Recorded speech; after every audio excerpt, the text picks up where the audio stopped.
Blues fans believe that Everton can find a winner here. This isn't the last Premier League game ever. Hello everyone, and welcome to a very special podcast space by the BMD Blues. My dad took me down to the Winslow pub, told me stories of the European Cup, how we conquered Bayern Munich under Goodison lights, how we blow teams away with our Everton fight. Look at the old lady shake with us, look at those memories made, and of all. This is a really special interview with the guys from the Gustaffson group, who this week will be releasing their new single, The lights on the Goodison. Lights on the Goodison. A little bit of an impromptu space this week. So for us, I think we mentioned it the other night on the Monday about we got some special guests leading up to it, the release of a song which you probably none of you will know about, and we've got two guests in the studio with us today from a band called the Gustaffsons, Andrew and Graham. So apologies for the not remembering your name. But yeah, so obviously what we're going to do is going to crack on, do it in the same way that we normally do on a Monday night.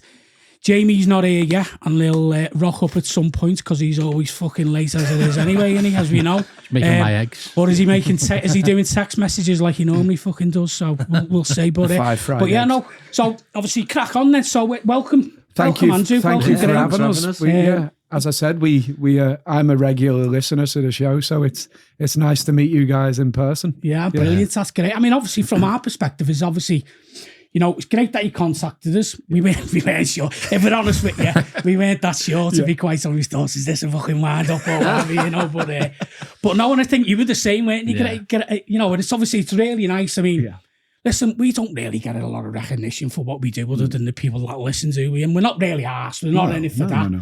And it's nice that you have contacted us to talk about what you're looking to do, So obviously, your background is you're in the telly and stuff like that anyway, aren't you? And here's fucking soft lads fucking rocked up late. We're on live. So this is Jay. So Hi, Jay. Just outside, been doing a couple of messages, Jay, bit of text messaging, Fucking hell. Always fucking late. So obviously tell us a bit about yourself, Dan, Andrew, and obviously how the band come about and stuff, and your Everton background. Everton background, So band, I formed Gustaffson in 2020 with my old mate from school, Webbo, who unfortunately is a red, but he's given us this track. Well, he's challenged. He's challenged, but yeah, exactly. Well, we have a load of red shit that listen to the space anyway, because we live in their fucking heads 24/7. Yeah, we do rent free. Rent free is the one, mate. Yeah. So we formed Gustaffson in 2020. I've been an actor. I've been lucky to be. Oh, thanks, mate. Oh, thanks, man. We'll need the follow. The acts will follow. Nice. Some BMD Blues. We'll show you the acts actually later, but they'll be following on. So so 15 years I've been an actor, and then in 2020 during COVID, I was like, this is the time where I wanted to sort of tell my own stories. I've been writing music since I was 15 years old, right? Okay. And then we formed Gustaffson. And then Graham, who is Webbo's brother-in-law and fellow Blue, joined the band. That was the permit he had to support the Blues to join the band. And then we were lucky to work with the Elbow guys on our first EP. I met Craig Potter from Elbow on a film set. And then January this year, recorded our first debut album, 13-track album, which is coming out next year. We've got 2 singles out now on Broadway and Flowers. And then within that, I had this idea, which I started out as a poem called Spiritual Home, but it's now called Lights Under Goodison, that I wanted to write a song for the Blues, for Everton, but mainly because we're leaving our spiritual home. We're leaving the old lady. And I didn't want to get after Christmas with this worry of relegation and the constant fear as Evertonians that we've been going through for so long. I didn't want the opportunity as a fan base not to give our amazing stadium, historic stadium, the big send off that it deserves, and a song that I feels like it's long overdue that the stadium maybe has a song. And I think this time, hopefully brighter futures are on board with the new stadium, but also as Evertonians, we've just been worrying these past few years for so long about whether we're going to go into the stadium as a Premier League team, that we wanted to make sure that we didn't forget to celebrate. Well, Fran's always fucking worrying whether we're going to stay up, aren't we, lad? Because you remember the time when me and you had a bit of a day, you come in and the anxiety was through the roof, weren't it? I know. You're always coming for me, Dave. Hey, no, but it was it is, and I think from listen, my lad's an Evertonian, he's a season ticket holder, sits behind me. He can't wait to move, but he doesn't get it, and you're the same. Your ear is a little bit different, isn't it, to mine? And if Fran, I would like. I mean, you do need the new ground, but I was always, when it was first mentioned that we're going to get a new stadium, I was like, surely to God we could redevelop Goodison, because I just feel that as a Blue, I've had so many horrible nights at Goodison, but I've also had some great nights, and the great nights have been for the wrong reasons. The likes of your Palace night and things like that. Yeah. I actually got off 5 minutes towards the end, and I was on the concourse in the Park End. And it was this fella down, on the concourse there, and I went down and said, "You're all right, mate?" And he was going, "It's like Wimbledon, it's 93 all over again. It's fun." I was like, "We'll be all right." And I was, carry on. Yeah. I ran on the pitch, mate. I was fucking I was in the top balcony. I couldn't get down, I would have died. I was absolutely fucking smashed that day. I've been in town, I've been on the cocktails and everything, the Blue Lagoons. That's all you can do, innit? That's all you can do. I'll tell you the story about that later on, about the funny thing is. But and now seeing it, I mean, I don't know if any of you have drove past it when it's been dark now. The new stadium with the lights and that on. It's fucking tremendous. It's incredible. It's unbelievable. And it's mad, isn't it? Because Goodison itself was like an iconic stadium when it was built, but now this new home and all the failed attempts we've had of moving into a new stadium, but now this home. Well, this is our third new stadium. Let's have it right. Exactly. Yeah. Well, you know what I mean? could say fourth. We've got Walton Hall Park as well. So we've built four stadiums in this city. The thing that they might win European Cups and leagues, but we build new stadiums. Exactly. They build extensions. That's all they do. They just build extensions. Big stand, and knock down the terraced houses on the way and break up communities. There we go. What have they added? What have they added back in? No. This is the thing about this stadium we're moving into. The regeneration of that area is and what we're going to leave behind, the legacy we leave behind for the community. That's what we do better than. Better than I'll be anyone. honest with you, it'll break my heart when I leave. I will cry my ass off. I do not admit saying that, because I will. And listen, it hasn't got the same effect for some people. My lad has said he can't wait to leave because he hates it. And I get that, because that's a younger generation. He's not really seen. I've been lucky enough to see the really, really good times, you know what I mean? The Bayern Munich game I was there, all these great nights. And maybe yourself, Graham, I don't know whether... But to be fair, I'm although I look about 97 years old. I didn't really want to say anything. I'm actually only 17. He said age, not weight. But no, so it's funny you mentioned the Bayern Munich game. My dad didn't go that night, and he's gutted because he was nervous. After the 0-0 across in the first leg, he was nervous about going and the possible disappointment, and he's gutted to this day. He never went to that night. Oh, it was unbelievable. I mean, listen, I'm 60 next year, mate. So for me, I've seen those times, you know what I mean, and brought up at those. I remember the very first game my dad ever took me to, which was probably 1972 against Leeds, and we got twatted. Do you know what I mean? And I was stood there on a little crate, because it was, propping up. But then my dad, I remember, he said to me, he let me go to the toilet on my own for the first. No, it sounds a bit weird, like. I went to the toilet, I come back on my own. Anyway, there was a fight, wasn't it, downstairs? And you might not remember, but they used to have these little cubicles where it was Dave and Bill Penright. My mum's husband was talking about that, and stuff like that, and I got caught against one of them. I had a big mark down the side of my face when I went back. My dad absolutely fucking shit himself. So I don't know what I want to say to you, Ma. You know what I mean? I'm going, well. And I was just a kid at the time, but yeah, they just evoke all those memories in it, and... But that's the lyric from the song is, my dad took me down to the Winslow pub, like telling you stories of Europe, and then juxtaposing that with relegation. Like passing it on, and you know your son Oliver Graham's had his dad.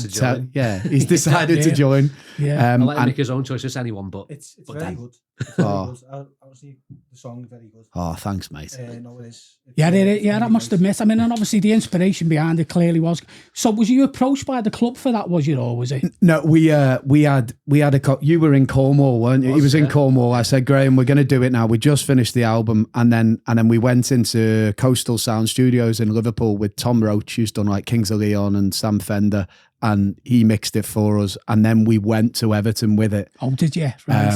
And when we went to them, it was again, the reaction's just been, it's been amazing. It's been amazing, and it's great that, you know, as I said before, we forget sometimes as Toffees to celebrate things because we're so anxious, and we are as a fan base. But I think when we unite as a fan base, there's nothing like us. I don't worldwide. I don't think there's anything like us when we unite.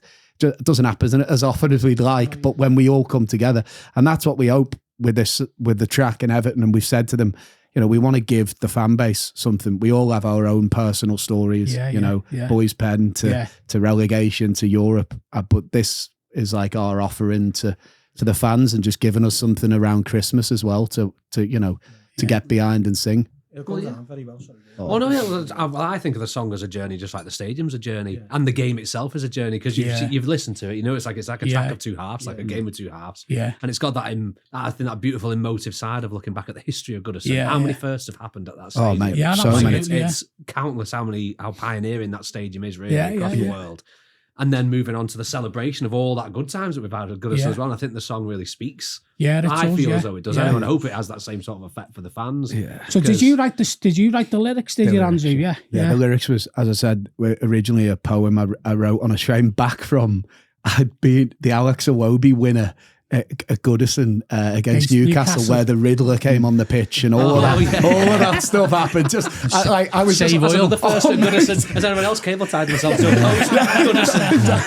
the penguin with the big. Honestly, that game for me, I was just like, what is it with Goodison Park under the lights? And everyone talks about under the lights at Goodison. Lineker, Neville. All the pundits say under the lights at Goodison is something magic, and then it was the St. Luke's image in my head with the Palace game when the sun set, when we came back, and I just wrote that just a spiritual home, and it's kind of like, for me, it's like for 90 minutes, I always tell the missus, I say, look, 90 minutes, I'm somewhere else, good, bad, ugly. I'm at Goodison for 90 minutes. You can't reach me on my phone. The seats aren't made of gold. But Goodison Park is a theatre for us as Evertonians. It's church, isn't it? Oh, it's church. It is. It is. And that's, hit the nail on the head.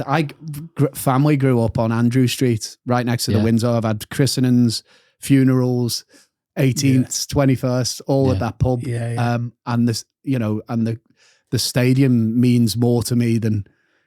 And I would imagine it's really difficult with what you're doing in your own life in terms of work and stuff to get to the game as much as you want. Does your family still live on Andrew Street? No, not anymore. No, fucking bet you made up there, David. They've been after the penny. Do you know when you lived down there? My granddad had a video shop called Flicks on the corner. Do you remember it? I tell you, my uncle Ronnie, he was regular in Flicks. He got done for all the porn. That's why my uncle Ronnie was in there. I tell you. Nobody used to own that shop, and that was the time. Like I think we had Ferguson at the time. We beat Newcastle at home. I think Ferguson scored. And I remember him coming in, Uncle Ferguson, into the video shop. Back in the day, Everton drink or whatever it was, but that was just obviously by Andrew Street. Yeah, it's mad. It's mad. It's as an area as well. The way they've, need to push the mic towards you, Jay. Oh yeah. Like as if you're gobbling it like you normally do. Sorry, mate. Yours will smell better. I mean, I was in the Wilmslow the night then, when we sold him, when Agent Johnson got rid of him. And his our fella come in, I was in the Wilmslow that night, and his our man's fucking saying, didn't we play Newcastle that day? There was Newcastle. That was when Rue Dullett was in charge, wasn't he? And listen, I mean, everyone talks about players being a legend, don't they? You know what I mean? And you look at what he's done. We never, other than the FA Cup, but you know what? He epitomised what a 9 is, doesn't he? Oh, Do you know what I mean? For us, we always talk. Jack always talks about it, doesn't he? About the number 9 and players wanting that number 9 and being paid on the back of it and stuff. And you always argue with him, don't you, Fran? You always say, "Are you fucking joking? That's not what it is it?" But you give us your view on it. On my view on what? On the 9 and the 10, the numbers. Well, I don't think it matters what number you got on your back. If you can score goals, you can score goals. But people say, like, you know, Mbappe now is, you know, he's got a number. CR7, Cristiano Ronaldo's 7, and there's other players. Messi's 10, and you know, unfortunately, we've got Dominic Calvert-Lewin, number 9, couldn't hit a fucking barn door. Well, he wears knickers and bras, doesn't he? You've heard that one, haven't you, Andrew? Hey, the old front page magazine. I mean, that's modern day football, isn't it? Modern day football. No, but Andrew, right? Yeah. I'm just gonna tell you my version of events on this one, right? So we're on the space one night, and Jack goes on about Andy Gordon dyeing his hair and things like that, and I was thinking, really, dyeing your hair? Who the fuck's asked about him dyeing his hair? Yeah. We're going through a relegation battle. We've got a number 9 that's never fit. He's always injured. And then I'm picking like the newspaper up or a magazine or flicking through online. And here he is with Tom Davis in a fucking short skirt and, you know, a pair of high heels and boots. And I'm thinking, what the fuck, mate? You're out with a groin injury or whatever you're out with. Have you got that from slipping off your high heel? or no, just stupid things like that. Yeah. But people like Dingo, and then I did go on a little bit of a rant and say, you know, Dixie Dean didn't do it, Bob Latchford didn't do it, Claim Sharp, why is that twat doing it? Yeah. Because at the end of the day, that's how I felt. It's the same with the Michael Keane one. People stop me and go, Michael Keane's fault and all that. But I truly believe in the last season, he's got the blame for everything. And if you look back over the course of the season, the Crystal Palace game, the Wolves game away, and you know, this season, him and Ashley Young have probably been our two standout players. Completely. You know what I mean? But there's players that are getting on the team sheet on Saturday that'll be playing there that you'll think, well, you haven't put half as much effort in as these two lads. But the first ones, and you know yourself, if you, Graham, Dave, Jamie in a pub on Saturday, whatever, and as soon as that team sheet comes out, whoever leaks it first or whatever, we know who that is. You know what I mean? And as soon as they see Ashley Young and Michael Keane on, some people will go, I've known people to say, I'm a fucking going in the match, I'll stay in the Brick. That's mad. I'll stay in the fucking Winslow because they're playing. And then you think to yourself, fucking hell. You know what I mean? I was fucking made up when he scored at Ipswich. Not just that we scored the second goal and won the game. I was made up for him. Because he takes some unjustified fucking shit. Finish as well. It was. But the likes of Dwight McNeil, he's living on that little turn that he done and the assist that he got and the 2 goals that he scored at Crystal Palace. But apart from that, he's been crap. Yeah, I don't think fans realise PR as well. PR behind the game is another world. So the likes of DCL and McNeil, the Keane and Young kind of stay out. They're that old school mentality of they play the game, they play their positions, don't really do much PR. They haven't probably got much of a team. Well, the thing is with Dominic Calvert-Lewin, listen, you've got to look at him and say, he's eye candy for the birds, right? He knows he can get the birds. He's eye candy. Dwight McNeil's running around, right? All the birds are blasting over his chopper because his chopper's sticking through his shorts, right? You can probably put his my chopper into his 3 times, right, and still have a bullet. Do you know what I mean? But at the end of the day, that's what our fan base are about. You know, they're not asked at 1-0 down, and our fan base now is so much changed over the years, and it's mad. But when you go to them away games, you look around, you think, what is going on here? Where have they all come from? You know what I mean? Have you got a purple wheelie bin? Purple? No, I mean my dad does. You're accepted then. Have you got one, Greg? No. Yeah, it's like Greg. I don't have one. What? I don't have one. You just call me one, don't I? Because I don't live in there anymore. Yeah, but since you won the lottery and got your ears on, you moved to Wigan. I think just going back to the Michael Keane situation as well, is I went down to Finch Farm the other week and give some snoods out for caps to the players. I saw that. Yeah. Just to give them, say where them, and I stopped Michael Keane's car, stopped, and I said, Michael, will you wear a top for a cap for us? And he went, yeah, of course. And he put it on. And his first words went, I went, do you know the space? Have you listened to it? I've heard little bits of it. He said, you're not skitting me. I said, no, we're not skitting you. I said, everyone's always had your back. We always feel like you get the criticism. And he put the cap on. He just took a picture for us. And it was just great to talk to him, you know what I mean? Because he thinks he's took a lot of criticism over the past. Yeah, he has over the past few seasons. But listen, he stood up. He scored goals in crucial games. Yeah, and he's been one of our best players this season. Yeah. So yeah. I'll tell you dead quick. Like, you know, when I done that thing about Michael Keane being, you know, it's all his fault. The lecky goes on and all that. Well, apparently, this has come first, and I can't say on podcast who it's come from, but this come first hand in training now. Anything that happens, a water bottle gets knocked over, Tarky shouts, "That's Michael Keane's fault." Everton's Michael Keane's fault. Don't take the piss, because apparently the players have heard all these and things like that. And I know I'd spoke to someone from another podcast that has gold members, and he said that Calvert-Lewin has listened to that one as well, and his dad had thing going. He said he found it funny, but I've also heard he got a bit of a cob on about it as well. So, but fuck him anyway. It's the fucking stupid only. We want him there to score goals, and don't we? And that's it. Yeah. Know what I mean, what's your fella's take on the contract situation with him? Is it going to be signed, or is it, he'll just? I think he wants out. Yeah. I think he wants out, but I also think that. This is just my opinion. I think there's major problems with the manager. I don't think some of the players like the manager. Now, whether that's because he's whacking them in training or he's just an out and out arrogant twat and he doesn't get on with the players and things like that. I think he has got his favourites in regards to probably, you know, your Michael Keanes and your Tarky. Your Tarkies and your McNeils because of the Burnley connection. But me personally, I said on the space, and I knew Jack would come at me for it.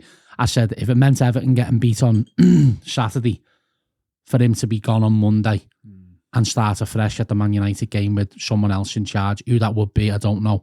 I'd take that right now, because I don't think he's the man to take us forward into these December fixtures, because that is a grueling month for Everton Football Club. Yeah. And my biggest worry is we go from Old Trafford on the 1st of December and finish at home to Forest on the 30th, I think it is, or the 29th of December, whenever it is. In between then, there's no hard game, there's no easy games in the Premier League, but we've got massive games.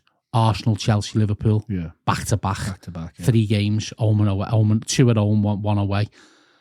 And it's all right, people coming on podcasts and spaces saying, we'll win them all, we'll do this, we'll do that. But when you come away and look at it from a realistic point of view, are we going to beat Liverpool at home? Probably we get the proverbial drive woman, you know what I mean? Are we going to beat Arsenal away? I personally can't see it. No. Will it be there? Yeah, I'll be there, because that's what we do. That's what we know. We follow the football club up and down. Yeah. And it's just, you go to match with hope. Now, I'm looking now on Saturday, Brentford.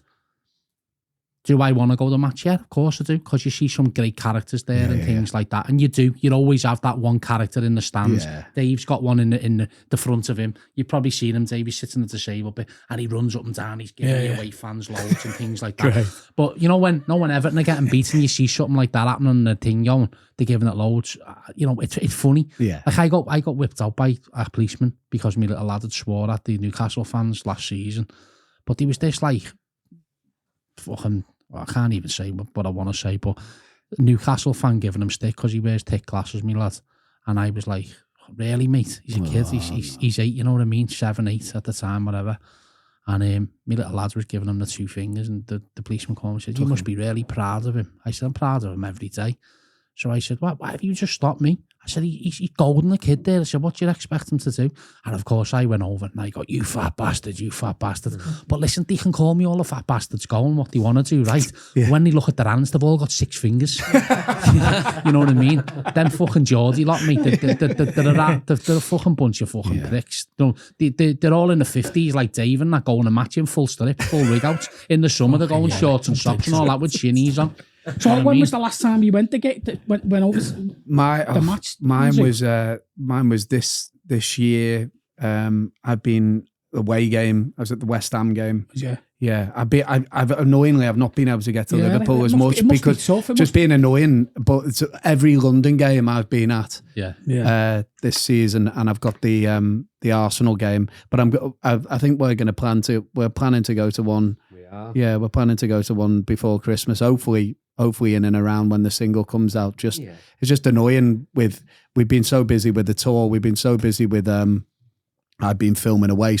But every London game has been the West Ham was I mean, again, which was just, I just see it, and you have a bit of distance away from Everton, and I see you. This is me and my brother who goes all the time. My oldest brother's a big blue, our Dave, and listens to your show, and I have a bit of distance from actually watching and going and putting that time in. But the weight that people who go week in, week out carry on their shoulders, it's just a lot. And it feels like you hear a pundit speak about Everton and they've sort of just looked over their notes flippantly over their notes and say like a crucial thing and give us 5 minutes of time. And what they say just doesn't carry any relevance for how we feel as fans. Absolutely. I always remember a story getting told to me about a lad.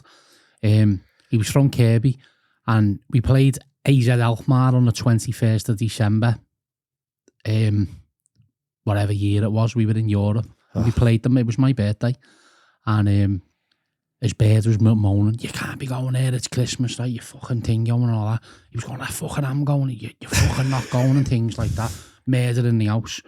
So on the 20th of December, he went, "Oh, fuck you. Going down to Sayers to get a pasty." Right? The fucking pasty was at the back of his fucking passport. Straight to Liverpool Airport on the plane. Fuck off. You know what I mean? He used the Sayers pasty. No, he just wanted to get out the house. He went, "Oh, fuck you. I'm going to get a pasty from Sayers."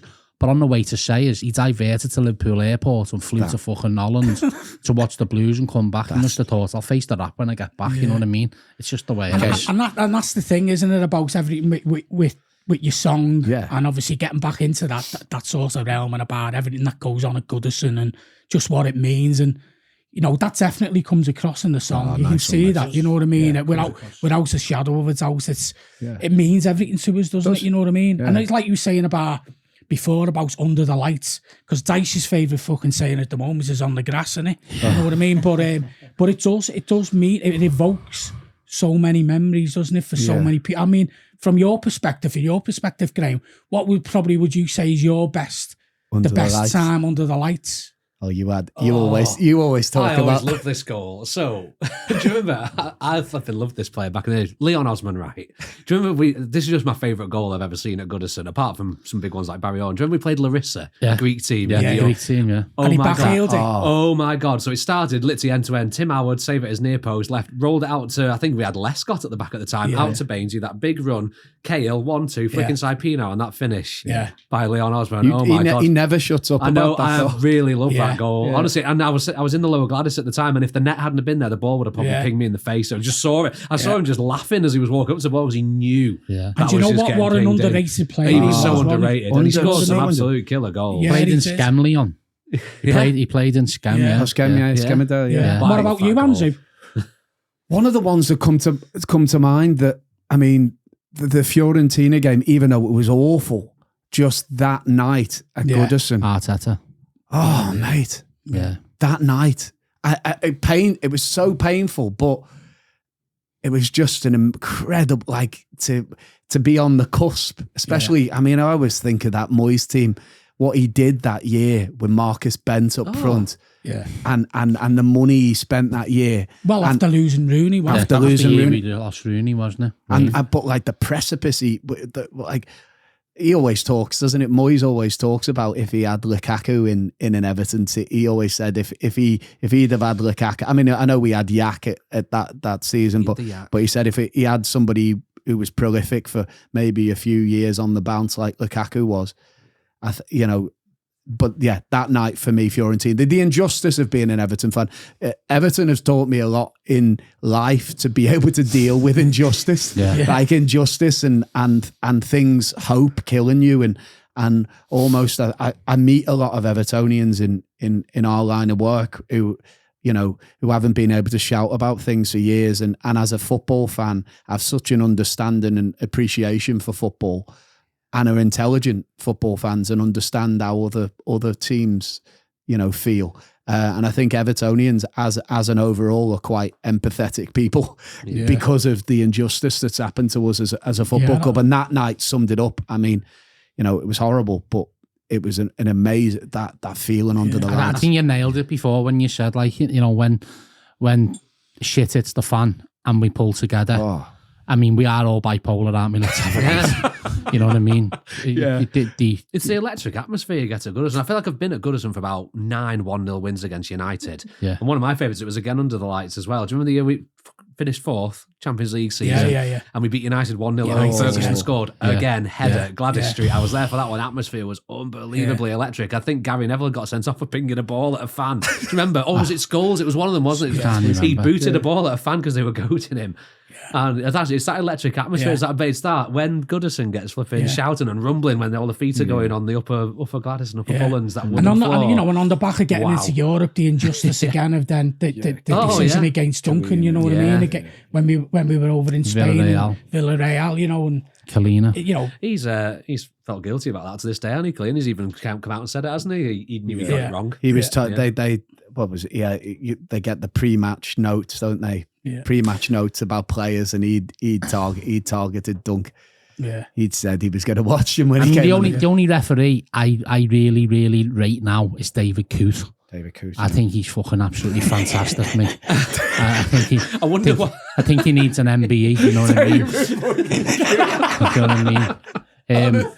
But you know, not the fact that he's statue outside of Bramley Moore. Yeah, he's a proper man's man, isn't he? We'll invite him down to one of our gigs. I mean, listen, everyone's going. He eats scousers and things like that. That wasn't aimed at Everton. That was aimed at Liverpool, the Liverpool Football Club itself. He was alarmingly specific. Yeah, he was very specific. But you know what though? I mean, with a lot of people, he probably epitomises a lot. Not all Evertonians, of course, by the way. You know what I mean? But shagging brass, snorting coke, getting pissed, having a laugh. You know what I mean? That's probably sums up a good proportion of our fucking club, to be honest with you. I've never done that. Don't put me in that category, please. Just interesting how he slagged off Klopp, but then said he liked James Milner. It was really very specific. Well, no, absolute crack. But I remember when the COVID days were there, and we were watching McCall. They were going to get changed in the porter cabin behind the park end. So we played Liverpool. I can't remember. It was a night game. They beat us 4-1. Right? They fucking moralised us, like. And coming out, I was fucking so pissed off like that. So I always stay to the end. If Everton are getting beat 5-0, I'll stay to the end. Right? And as they were coming out, that fucking Andy Robertson, I fucking hate him. We come out like, and he's giving it, and all that to the players. Well, back, I said, fuck off, Robinson, you Scotch twat. He went, yay! But it made me even 10 times worse. Do you know what I mean? Where I wanted to fucking say, fucking thing, but I hate them. I hate them, but I think what it is, why we get so angry and bitter towards them is we share a city with them, and you can't take away from what you know, when even in a situation like that about Goodison and how close you are to the pitch and everything else, you know what I mean? Even in a situation like that where you're slagging the player off and obviously he's coming back at you, that just shows how good it is. I mean, you know, we've probably seen, I mean, a lot of clubs that have been coming to the away games this year, they're filling their sentimental. I mean, I know a lot of Reds who are sentimental that were moving away, like they're crossing over from Stanley Park. You know, there's a lot of pre-match rituals that people do when they've been coming to Goodison Park their whole life as an away fan. And they Marco Silva. So many people are saying their goodbyes to Goodison. You know, before we are. Which is mad. I mean, even the Fulham fans. I mean, there was a lad getting interviewed, and he said, "I've come here because you know I wanted to come because this will be my last ever time of coming to the ground." And you know, listen, we know it's falling down. We know it's probably a shithole and part of it, but it's our shithole, isn't it? It is. You know what I mean? That's the thing about it. There is no better place to go and watch a football game. I know we're going to be bitter here and biased, but when that place is rocking, it's fucking heavy, isn't it? Yeah. It is heavy. I mean, I remember as a kid, Park End season ticket holder, to the left by the main stand. We beat Liverpool. It was Joe Royle's first derby. Beat Liverpool 2-0. Rideout scored slipping past David James. Fucking hell, you know, the games that I can tell you about you know, the hair stands up on the back of your neck and you think, fucking hell. Did you go to the Palace game? The Palace game, I was there. Was you there? Was you there, guys? I was there with me. Watched on the telly. Did you? I mean, that's a game of mixed emotion, mixed feelings. 2-0 down, you're thinking, we're down because we're not going to Arsenal and getting anything. You know, I'm thinking, we're gone here. And I know that season, right, I used to get up, go and pick my daughter up from my mum's on a Monday. And I used to have to turn the radio off because I'd heard a song and I'd be driving down the 57s, have tears running down my eyes. Because I'd be like, we're going here. We're going. I know what it is. It's just the fact that if we went, we wouldn't come back. And the stick that we'd get, it'd be fucking, it'd be unbelievable. It was that year. I made a point with my mate Pete Edwards, who's a good friend of ours, fellow Blue. I made a point after the Newcastle game, even though it was so hard, I kept thinking, for me, it was, for everybody, it's going to be our last game at Goodison in the Premier League. I just kept, that year more than any other year was the year I thought we're going. The last year sort of just felt it was so ludicrous. It was even more. But the impending doom of the year before was mad. And it's been tough, hasn't it?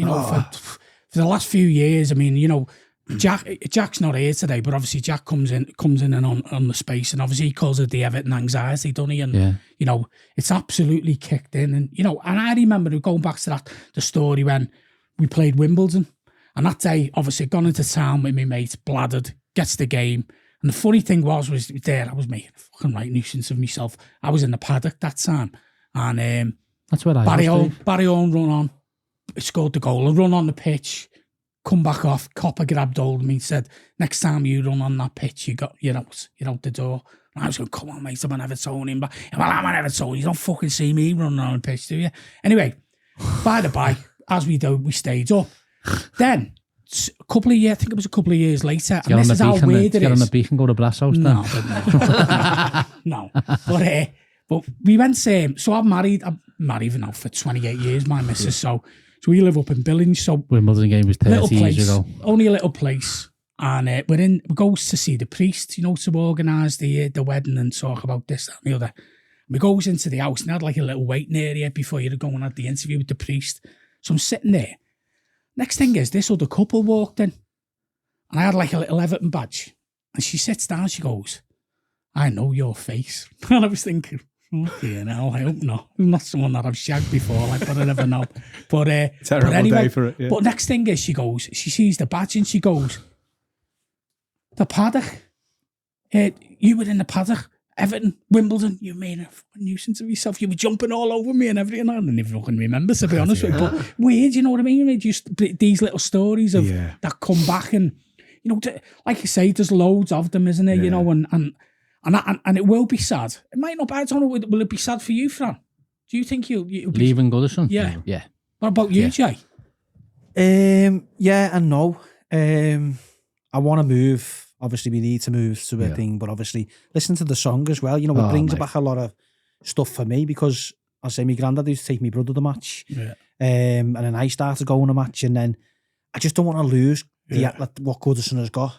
Now, going to a new stadium, you see a lot of teams who take over. Like, you look at West Ham, you look at Spurs. The ground's not as what it was in the old places. Look at West Ham, their ground's not as what it is. Our new ground's terrible. No, I get that. They brought the new ground out to be on top of them. That's what we wanted to do. It's great. But there is that kind of aspect that I don't want to lose and go to from Goodison and think we're not taking that, but we are hopefully going to take the kind of atmosphere that we have at Goodison, which we will have. But it's just an iconic stadium. You listen to Gary Neville, I think he said something a couple of months ago when he was on the stand, and he said it's the oldest gantry in the Football League or Premier League or whatever that might be. When these are on it, they're on when it. These are on it, and the ground is shaking, you can feel it rocking. That's the only thing that I will miss. Lampard said that, before he became manager, he turned around and he said, like, the one place that he hated playing was Everton, because the fans were so like... They just... Wenger said the same with Arsenal, didn't he? He said he hated coming to Goodison because it's just... They're in your face, the fans. But you also have the flip side of that, right? you have, like, Ben Foster saying, go and do this, go and do that, because if you do something against Everton, the fans will turn on the team. You know what I mean? And that's the thing that you have. So there's two sides of that story, isn't there? And I think what we need to learn as Evertonians is you know, even Saturday, we go 1-0 down in 5 minutes.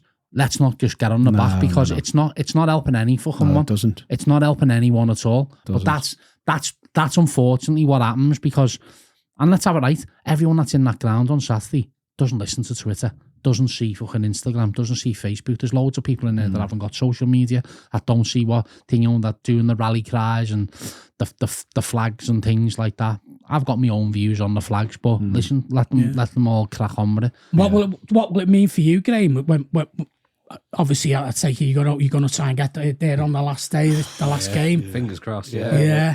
How do you think you'll feel yourself? I'm similar to your view. I it's sad, but I feel as though the way the game's going and the way everything is, it's sensible to move. It's time to have a nice new flashy stadium, lovely new setup. It'll attract a certain type of, I think it'll attract certain types of players, certain types of managers, all that sort of growth that the club needs. But I love Goodison Park at the same time, and I've had been there. Well, I had my earliest memories in the early 90s of going to. Apparently, I went in the 80s with my dad, but I can't remember it. But and I've loved going there ever since for those very reasons. Being on top of the pitch, the noise, the atmosphere. I don't know. There's something really special to me about Goodison, which makes me very sad. Yeah, but I accept that. The way that the modern game is and everything, we do need to have that. Yeah. And when you look at how good it looks, that's that view. Yeah. I don't know if you've been across to the other side of the river. Yeah, I have. Yeah. And when you see how it looks across there, and you're like, wow, like that skyline now with the way that stadium looks, and those will be jealous across the park because we're getting all the press for it now. Because they're not having all these events. You'll be having no other events at that place now. It'll all be at the new stadium with all that generation. It's exciting. Yeah, it is. Yeah. What about you, Andrew? Well, you talk about the purple bins and being in the city, right? We at that stadium and we own the Liver Birds. That stadium with a team, hopefully that we can be proud of. Everton will own the city. The city's ours. Absolutely. Yeah. You do know what the name's going to be, don't you? No. Haven't you been told? The Purple Bins. Purple Bin Arena. The Purple Bin Arena. But obviously leaving for yourself, how do you think you'll feel about it? Obviously, and again, because obviously you're a lot younger than me, clearly, and so was Graham and that. You know what I mean? So those different emotions compared to what I'll have. Yeah. Are you similar to what Jamie and what Graham is saying, or it's the area for me. It's not just the stadium. It's the fact that my nan, my screensaver. I'll show you on my phone. Screensaver. She lived Hutton Avenue. The walk from my nan's house. She's not around anymore. They're buried in Anfield Creme. The St Andrew Street. The Winslow pub. Everything. The ritual of Goodison for me is inbuilt. Yeah, it'll be strange. When we went to the stadium the other day, I was trying to envisage, like, okay, well, what would be the pre-match? What's the pre-match ritual at Bramley Moore? What do we do? Because it's going to be commercial. It's going to feel commercial, and a lot of Everton fans are going to have to get used to that. Yeah, that's a good point. It'll be a commercial. There'll feel regeneration around there when it gets going. It'll feel commercial with the hotels. There'll be, Five Guys. The lot of it will be in the state, and it'll take a while. It'll be a weird transition period for Everton. Yeah. But I tell you, when you speak about the first of Goodison Park, the 66 World Cup played there, the games that have played, this new stadium now is going to have its own. We're going to host the best. Yeah, the best football fixtures. The Gustaffsons. Oh, there we go. There we go. This is it. Headlining. Do you know what I mean? You guys. I'll put the snud on for the first. Well, you'll have the hats. We'll show you the hats.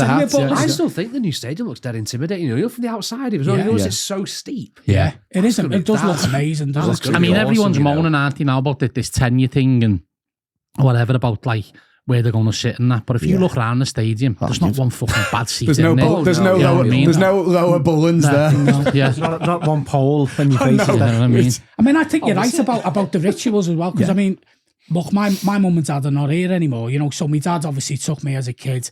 And it's funny, like a few years later when they done them stones, when they put the stones up. Yeah. And I hadn't told me ma. So I bought a stone. It's right. I walk right past it, going into the park end, and a little tap and a kiss and that, you know what I mean? But the day I got it fitted, they let us know, come down, pick your stone out. And I hadn't told my mother. And obviously then it took me mum and shoulder and all them emotions that went with it, it was meant a lot. And like, you're right, really. Those emotions, because when I walk down Goodison Road, get out the car, go down, kiss it, that's going to go. Yeah. Because I would imagine, I don't know whether them I think they'll move them now, Dave, won't they? I think they'll stay there. I'll be honest with you, personally, I'd want them to stay there because that's what it means, doesn't it? Because my dad went all those years ago, and I would much prefer that to stay there. I mean, genuinely, I don't know what Goodison Park's going to be. What are they going to do? It's going to be like a community. Yeah. It's going to be like a mixture of like affordable housing and community centre sort of stuff. You know, there's that big Everton. Is it just going to get redeveloped? Yeah, but I think it's similar. You know what they did with Highbury? Arsenal, it's going to be a similar sort of vibe. But I think there is going to be a bit. Only because I was chatting to someone from the club the other day, and they said, like the centre circle, there might be a road go through. That's going to be like a roundabout sort of thing, and there's going to be a bit of stuff going They're keeping around. part of the Archibald Leach stand as well, aren't they? As part of a community centre. I'm surely surely as far as listed buildings go, you'd think that to keep, you wouldn't want to destroy all of them. Wouldn't you? And I think that's going to be part of the community centre. Well, they've still got that big Everton, the community hub. So it's all a bit to do with that. Yeah, it'll all be linked in. Yeah. I think it's more social housing than rather than private, because a bit like what Arsenal made an absolute fortune, didn't they? Because a lot of the my missus's pal lives in the old Everton away end, and I have a memory of Tony Adams scoring that goal. Literally every time I go over, it's a huge glass window as big as that wall, and their picture's a garden, isn't it? It's a garden, yeah. It's very bougie. Yeah. Well, that's what it's all bougie down there. You don't. How far is Highbury from the new one? Say about 20-minute walk, 25-minute walk. Yeah. So do you live down there? So I live in Walthamstow, E17. Stay another day. I can see. I used to be able to see the Tottenham Stadium from my place, but now they've built a big old building in the way. But and just that, having compared, I watched the West Ham Stadium go up. I go to that fixture every year because my mate gets a ticket. And then the Tottenham Stadium, I've been to both of them. I'm like, please God, don't make Everton like either of them. And being at Bramley Moore the other day, it was because that's the first time I've been up close. I've driven past loads with my dad. I mean, I'll be honest. Like, did you have a visit? Did you have a visit? We were just in and around the area, weren't we? We just went for a drink over the road. I do like the Tottenham Stadium. Like, I'll be honest, it is nice. West Ham is fun. I used to love looking when all the fixtures come out in July. I used to love bowling. When you're looking at thing, I'd be like, when's Upton Park? You know what I mean? I used to fucking love, and then you get a cup game and you'd say, West Ham in the cup. I think if we're gonna get an away day, give us West Ham away, because it was fucking brilliant. You know what I mean? I've got a little soft spot for West Ham. They are like me second team. That ground's awful, Laura. Absolutely. And then, you're talking about Tottenham. Tottenham's. Do you call Tottenham's a football ground? I just think it's more of a multi-purpose stadium, and it's a fantastic stadium. By the way, it's like the Millennium Falcon. I think a bit. It just doesn't feel. That's what I'm saying. Everton's feels like a football. Still feels it. I mean, it's the top of the game, football ground. But when you go in, it just feels like it's got our print on it still. Yeah, which I like. Yeah. And all the little touches that, I don't know whether you'd ever, there's a guy called Mr. Drone. You ever watch him? Yeah, I've seen him online. Some of the little touches that they've put on, and, like even on the railings. That's Carl, isn't it? The Everton end? The street end? No, he's called Mr. Drone. But they put like the railings around the ground, they put the Archibald Leach into it. And even the original architecture we were talking about, the original Bramley, like, you look at the Everton badge and it sort of fits in with our aesthetic of the badge, the old buildings. It fits in with St. Domingo's, and it feels like, actually the fit feels quite nice. And if you do look at that drone footage, you do look as if you are quite close to the pitch, even though you're in a brand new stadium, isn't it? And that's, I've said to Fran, and I've said to loads of people, sometimes, look, we criticise the club quite heavily at times, and for me, this ground they've got to look after the fans, because that ground, you can have 52, you can have whatever you want in it, but without the stadium being full, it's not going to be anything, is it? No. Do you know what I mean? And that's the biggest worry when you speak to, like, the match going Evertonians. They say, we'll go the match, but all, like, when everyone's hunting for tickets now, and there's 20,000 on a waiting list and things like that. Bramley Moore for the first couple of seasons, I think, next season, I don't think that we're like we have the away end now, and you'll play like Fulham, and then the Evertonians will be on the top of the Fulham fans and the upper Bullens. I don't think that'll happen at Bramley Moore, because I think every team will sell out because, you know, whoever gets a new stadium, you always want to go there, don't you? And think like, oh, be in that stadium now. And then, like even Crystal Palace, they never sell out at Goodison, but next season they'll probably sell out. So like, I'll ask you all a question here. Go on. Who would you like your first game to be at home against? Everton at Bramley Moore. What a great question that is. Do I have permission to be a bit of a nerd? Go on, Graham. So, yeah. First ever game played at Goodison Park was Nottingham Forest. Yeah. Wouldn't it be nice to go from Bramley Moore against Nottingham Forest as well? Yeah. Bit of nostalgia. Yeah, That's just thinking. Yeah. Just thinking. I didn't know that. Yeah, To be so the honest, first ever yeah. game so was against Forest. So just me being a bit nerdy there, I'd be like, I'd be interested to open a new stadium against That's Forest. a good quiz question. That as well. I know. Yeah, there you go. Quiz. That's what Everton were fighting for the last game of the season to be Forest again. Oh, was it? Yeah, but they didn't. Well, they that's didn't. the Premier League. I mean, if Everton asked the Premier League for a favour, there's one answer. Yeah. But I know They'll take 6 points off us for the preference. You know what I don't get though, man? Like, I don't get why they're so fucking bitter against us. We haven't won a tap for fucking 30 years, right? And they fucking hate us. Like, you know, what is it? What is the big fixation with us? I think it's interesting, isn't it? Because you look at historically, two teams that should be in the mix of that, whatever they call the big six. Forest should way be in the mix of that, and Everton flitter. Fucking Forest are at the moment, aren't but they? that's fucking hell. I mean, Jesus, flying. At what cost? Yeah. But they, you know, Everton and Forest have a rich history, you know. Yeah. And both of those teams were the two teams that were punished. Yeah. I think it's quite blatant behind the scenes. If we were to be able to go behind the scenes, that there's a lot of stuff, a lot of advantages dealt with. You only have to look at what United got given with that COVID fund for, you know, when they went above, they got given a COVID fund. Where was Everton's COVID fund? There's a lot of special treatment for the big six. Yeah. And the only thing that challenges that is a rich history. And Everton, Forest, surprisingly, are the two teams that were punished and have that history, you know. So what would your game be though? My game. Ooh. Bloody hell, what would it be? I mean, I would want a guaranteed 3 points, right? I don't think there's any guarantees these days, is there? We don't play Bournemouth at home first. Hey, Doncaster kept the ball against us for 90 minutes.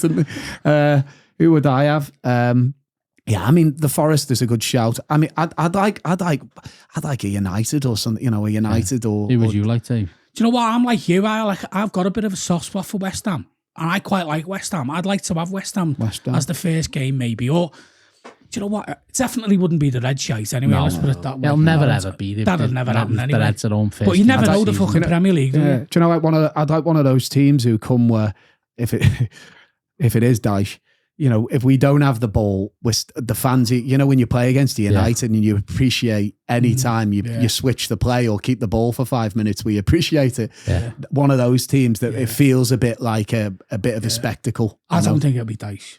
No. What about you, Jay? Looking at the team that are there, for me, I'd have to go for Villa.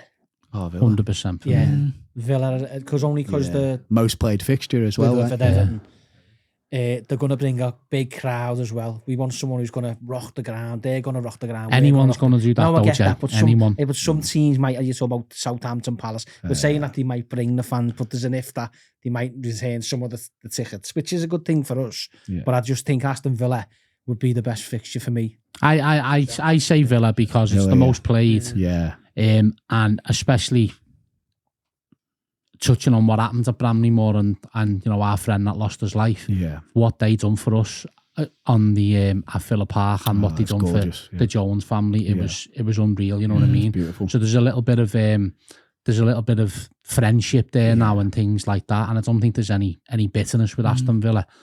And a lot of Evertonians, believe it or not, love Villa Park. Yeah. And I think that's because of the 80s and things like that, Dave. You'll know more. You know, when we beat Luton at Villa Park. Yeah. And things like that. They always say Villa Park's a lucky ground for us and things like that. Yeah. So many semi-finals being played there, right? Great, you know. And it's mad to think that Villa, like well, not even 8 years ago. We're talking 5 years. They weren't filling that stadium for a long time. Do you remember how bad they were? They went down that year. Good God, they were awful. I know they were awful. And listen, we look, and you're right, really. You look at Villa, and you compare them to us a little bit, don't you? You know what I mean? Similar sorts of working class families around that area, and I do get jealous looking at them because I think to myself that could be us, couldn't it? Or could have been us. Same time as Lampard stayed on at Everton, they got rid of Gerrard, and then he came in. I know. I mean, I think there is I have a realism with the managers out there right now with Everton. You think who would we bring in? But at that point, I understand financially we couldn't maybe do what Villa were going to do. But still, you just think, as far as coaches, we missed a trick of bringing it just a proper coach in. Okay, so say Saturday we get beat, right? Just say, and Dice gets sacked on Monday, right? And it's down to you and you to bring the next manager in. Who are you picking? I know it's an on-the-spot question. No, probably haven't done, No, it's you two have got time to think about it. I'm glad you're doing the first. Who was that manager I was speaking about? The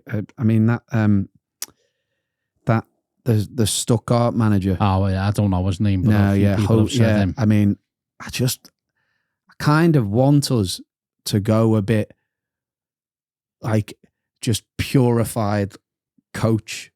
Just somebody who can coach, sort of somebody who comes in that we think we're learning about as well, like a total freshness about it. Like what Brighton's do, what Bournemouth have done, and stuff and almost for his first 10 games, the league's guessing what he's like as well as the Everton fans. Because I mean, it could be a shocker, right? But at the same time, right now, when we turn up to a fixture, I say this. Everybody knows that what Dyche is going to do. Yeah. We don't take teams by surprise. Boredom. Yeah. And his lack of plan B. Yeah. Who was yours, Speaker? I don't know. You've kind of stolen the thunder there because I was thinking the Stuttgart guy. Yeah. So I'm going to think of something different now. Potter. I know you know what? I'm not opposed to Graham Potter. Yeah. I quite liked him when he was at Brighton. I think Chelsea was way out of his depth. Perhaps we are his depth. I don't know. I did quite like his style, but you've hit that. I think you're quite right. The fact that you want someone who's a little bit new and a bit unpredictable. Hence why, when they were sniffing around the Mourinho question and things like that, you don't go anywhere near it. Everyone knows all about him already. You want to stay away from that. I've got a different view on you with Potter because I would, that'd be my choice. Yeah, I like him because when he went to Chelsea, if you look at the Chelsea team now and squad, there's not many. Maresco hasn't brought in many more than what Potter had, right? So he's like built the foundation there, and he just never got long enough. And this is the problem. If it was Graham Potter and it did happen next week, right? But I don't think it is going to happen because I think Dyche is here till the end of the season, no matter what. That run of fixes in December, as Jack says, the Everton anxiety will kick in because he'll come in, and you've got to remember he's working with a fucking pile of shit. So he's not going to be able to put a stamp on things, and it's going to take him 3 to 4 transfer windows before anything. And that's what we need to do. Our next manager, I think, needs to have a win. It needs to be the one that we're going to go with for the next 4 or 5 years and say, right, we're going to go with you. There's a plan. There's your transfer windows. And he's got to work with Kevin Thelwell if he's going to be the director of football, because Graham Potter seemed to work with their director of football, Dan Ashworth, and some of the players that they brought in. And I think for the next couple of seasons we've got to be going back in time and go and identify your Artetas, your Kales, bring them in for 12-18 months and go, right, sound, and then wait for someone like Arsenal to come in and go, what, you want 70 million? Okay, we want them. And then reinvest that 70 million into the squad. Yeah. So we're just on like a conveyor belt with players coming through until we don't have to get to that stage where we can say, well, no, he's not going anywhere. He's staying because we're going to build our team around him now. And then we're going to go there like that. And then before you know it, we'll get there. But do we see Everton win in the next 5 seasons? No. Do we see us being in trouble in the next 5 seasons if we keep Sean Dyche? Yes. Yeah. But going to Bramley Moore, I know Dave's hinted on it on the space on Tingo on Monday. People think we're going into Bramley Moore because it's an attractive stadium and everything's going to be attractive, and you'll be able to get cheeseburgers with gherkins on and things like that, right? And you know, and your pint of fucking Madry and your Strongbow and things like that. Doesn't mean that the football's going to be good on the pitch. No, nothing's going to change on the pitch, is it? You know what I mean? And that's just that you can, you know. I think the problem for us you're good at what you, sorry Dave, you're good at what you do, right? So you can do anything what you do in a studio. Whether the studio is shit or the studio is brilliant, you're still going to perform at the same thing, aren't you? At the same level. And that's what these players are doing. They're performing. You know, they play in world-class stadiums every week. So just because they're going to Bramley Moore doesn't mean, why can't they perform like that when we went to Tottenham and got beat 4-0 or Old Trafford next week or whatever? Absolutely, It's true. I think we're a very risk-averse club though, aren't we? And this is the problem. I just think that we always go for the safe option. Yeah. Don't we? And and I'm like you, I'd love to have someone who's a bit young, who sees things in a different way. Bit like, I mean, because when you look back at Wenger was exactly that, wasn't he? You know what I mean? Wenger hadn't been very much proven at the point when he took Arsenal over. So for me, we do just go for the easy choice, don't we? And this is the interesting thing now. Everton we should, like, whoever's running Everton should see it as a project, and within that project is the person who comes, our next manager who comes in, our next coach, which seems what they're turning into. As a project, it looks like, okay, you know, we might not have loads of money to spend, we might have a kitty to spend, but the project of Everton should be hopefully way more appealing than but with that, you need a visionary. As you say, you mentioned the Wengers, you need a visionary who comes in and pictures where we can get to. You need to pick them at the right time, not somebody who's been around for ages and has done nothing, but is safe pair of hands. You know, and obviously that's, you know, where we're going in terms of the move and everything, and moving away from Goodison. And obviously we'll start to wrap it up in a minute. And obviously we'll talk about a bit more about the song, and obviously it's coming out. When did you say the song was coming out? 29th. It's Friday, the 29th of November. Next week, So you're all excited? Yeah, buzzing. We've got It'd be good. I mean, honestly, genuinely, it is a really great song, by the way. You know, and it does evoke a lot of memories for me, Jamie, Fran. It is good, and you know, and it's great that the club have took you on board. Because I'll be honest with you, I'd never heard of you.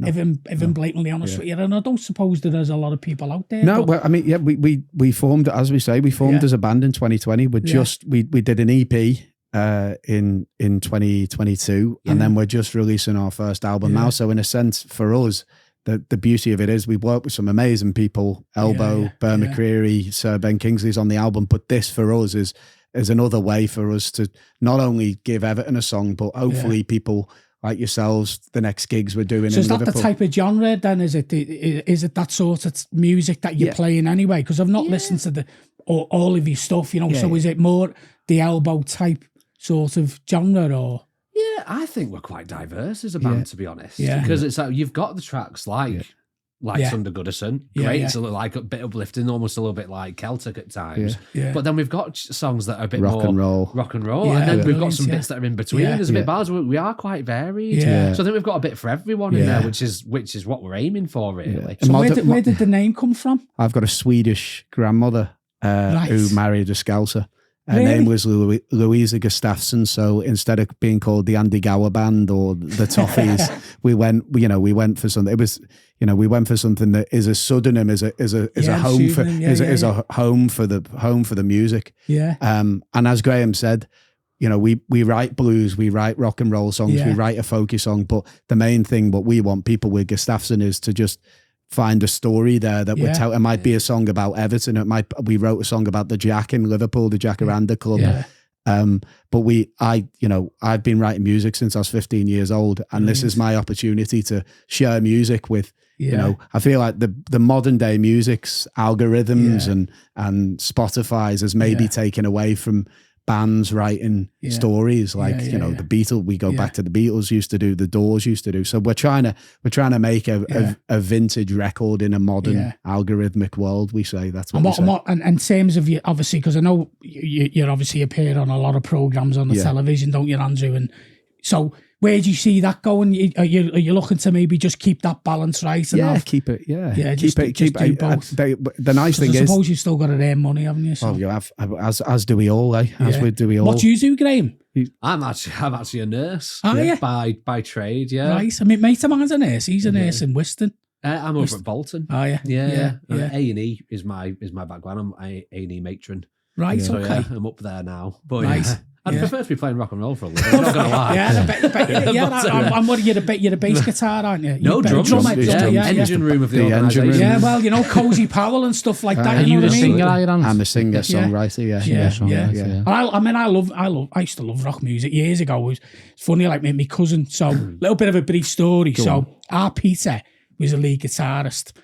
And at the time, he was one of these. I used to go everywhere. We used to go and see fucking Scorpions and everyone, you know what I mean? Just to music, I seen Deep Purple and Nebworth and stuff like that. Because it was just rock music. I love guitar music, you know what I mean? And anyhow, our Peter rung me up one day and he said, I'm going for a trial.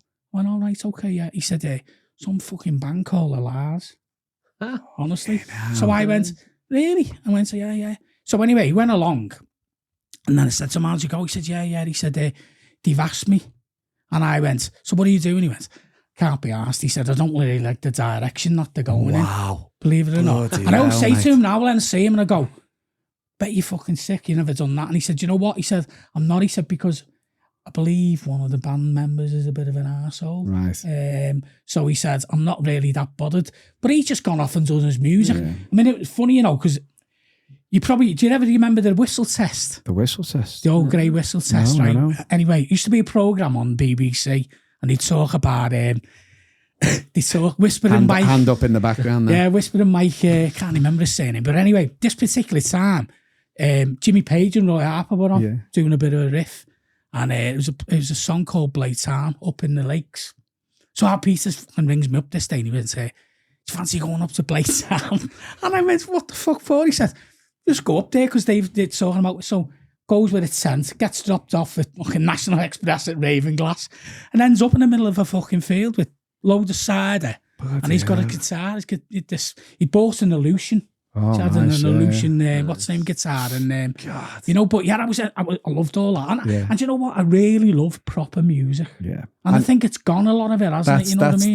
That's I literally in 2020 during COVID, I sat down and I said to Webber, our guitarist, I said, look, I feel like there's a whole market of people that aren't having music written for them anymore. Absolutely. Stories, right? Stories that last beyond going viral on the internet, you know, for a minute. We want to, do stuff that hopefully lasts longer than us. So, and look, guys, I mean, obviously, you know, we'll.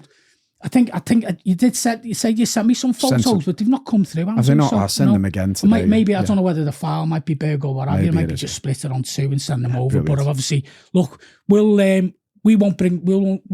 We'll launch it on our. We'll put this out anyway on the space on the 29th. Awesome. That'd be great. That's a Friday. We'll just do a space on the Friday. We'll do the space on the Friday. I'll be listening in. So you're listening in, and then we'll obviously come in. Oh, there we go. Yeah. Come in and have the little just chat basically on the night. request to speak. Brilliant. Follow Dave on the page and then request to speak, and we'll bring you in. No one else will come in. You can just and then we'll just stick to what you want, because obviously I know you're launching it on the 29th and you didn't want anything to happen. So from our perspective, look, we can't thank you enough to give us the opportunity to have the interview with you. Honestly, you guys do. Who have you been liaising with at the club? We've been. It's been the PR team, Howard, David from there. So Howard and David from PR. Yeah. Have you got on with them? Sounds brilliant. We went. We had a lovely tour around the HQ and.